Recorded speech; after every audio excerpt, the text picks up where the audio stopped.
3、4歳とかはもうすごいね。ギャングですよ。チビギャングって言われてるぐらいにいろんなものに手出すし、危ないこと。皆さんこんにちは。こんにちは。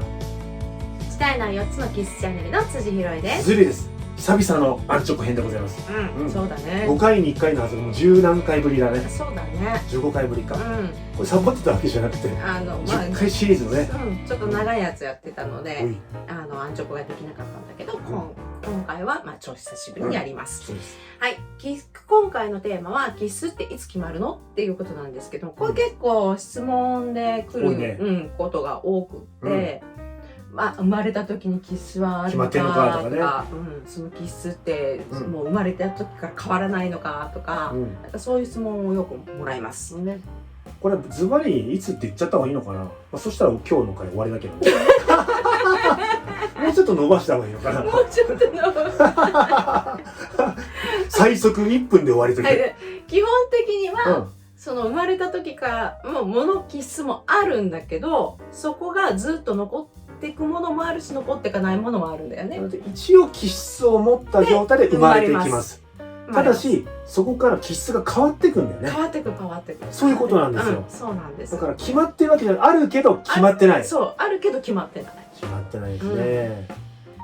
大体生まれてくる時っていうのはね、それなりにもう粘液から多血に移ってるぐらいだよね。はい。そのやっぱ免疫をたくさん持ってないと、お母さんの中で育っていかないので、免疫っていうのはその成長とか回復のための大切な要素なので、それで生まれてきた。はい、生まれてきました。赤ちゃんっていろんなものに興味示すじゃないですか。はい。つまり多血の特徴ですよね。好奇心旺盛。何でも口に入れちゃったりとか。一番ここが敏感だからね。でいろいろキョロキョロなんか動かしたりするとね、おりますね。こうやって目で寄ったりとか、そういうふうに興味いろんなものに興味持つ。好奇心旺盛になるのが多血種の要素が結構ちっちゃい頃は持ってます。だいぶ強くなってくる。はい、強いです。生まれた時とは違うわけですね。だんだん強くなって。だんだん強くなって3、4歳とかはもうすごいね。ギャングですよ。チビギャングって言われてるぐらいにいろんなものに手出すし、危ないものにも手出すし、いろんなところに行っちゃうし、ちょっとお母さんとかは気になる。ねえねえねえお母さんとか言ってね。もうなぜなぜくんですよね。これなんでこれなんでみたいな感じで。でね、気になるものがあったら道路でも飛び出してくる。全然飛び出しちゃう。昔さ、うちの長男がね、何歳ぐらいかな、4歳5歳ぐらいの時かな、凄まじい多血だったんだけど、僕テニスやってたのその頃。でテニスやってたら家族が子供連れてきて「父ちゃん」って聞こえたんですよ。お龍之介だと思ったら、コート2面あって、こうすごい大人がラリーやってる、ザザザザザザザザザって、そうそう、平気でやる。ラリーをしている。ぶつかってる大変だよね。で打ってるけど、おおなんだとか言って、ビュンビュンビュンとか言って、よく映画でさ、高速道路走ってる、まさにあんな感じで。本当にもう他見えないから。父ちゃんって来て、おお危ないからな、って言っても全然分かってない。そういう多血な時期。そうね。そこから学校に入ってくるとこの単純がついてくるわけですね。勉強は単純力がないとできないので、しっかり決めたね、例えば宿題をしっかりやろうとか、期日とか量とか約束を守るとか、そういうのをやっぱやるのはルールを守るとかね。もうみんな単純ですね。で単純はだんだん備わってくるわけですね。強く、人によりますよもちろん。人によるけど。でだんだんそれが思春期になってくると、自分とは何ぞやですね。いろいろ考え始めて、悩み考え思考してという憂鬱質になってくるわけですね。ずっと思春期超えて21歳成人を終えたぐらいですかね。そう、成人を終えたぐらいとか、大学4大を卒業した頃とか、そのぐらいですね。そのぐらいになると一通りのキスを経験した中で自分が何を取り入れてきたっていうので大体決まってくる。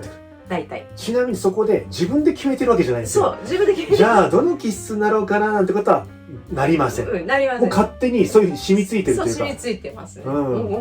そういう体になってるというか、だから自分でこうやってこれがいいあれがいいってチョイスするわけでもなく、もう大体21か22ぐらいで一旦キスが決まります。で必須がいつ決まるのって言ったら大体そのぐらい。そのぐらい。21、22、23、24ぐらいに一旦決まる。決まる。決まるというか固まるっていう方がね。そうですね。ある意味近いかな。そうですね。でもそこからねいろいろとまた変化をしていく。今度は自分で自分をどの気質とかっていうのをちゃんと、例えば憂鬱がこう、もっとつけたいとかって思ったら自分でそういう訓練をするわけだし、その単重力をつけたいって言ったら自分でそういう単重力の自分で身につけていくってことになるので、それによってまた差が出てきちゃう。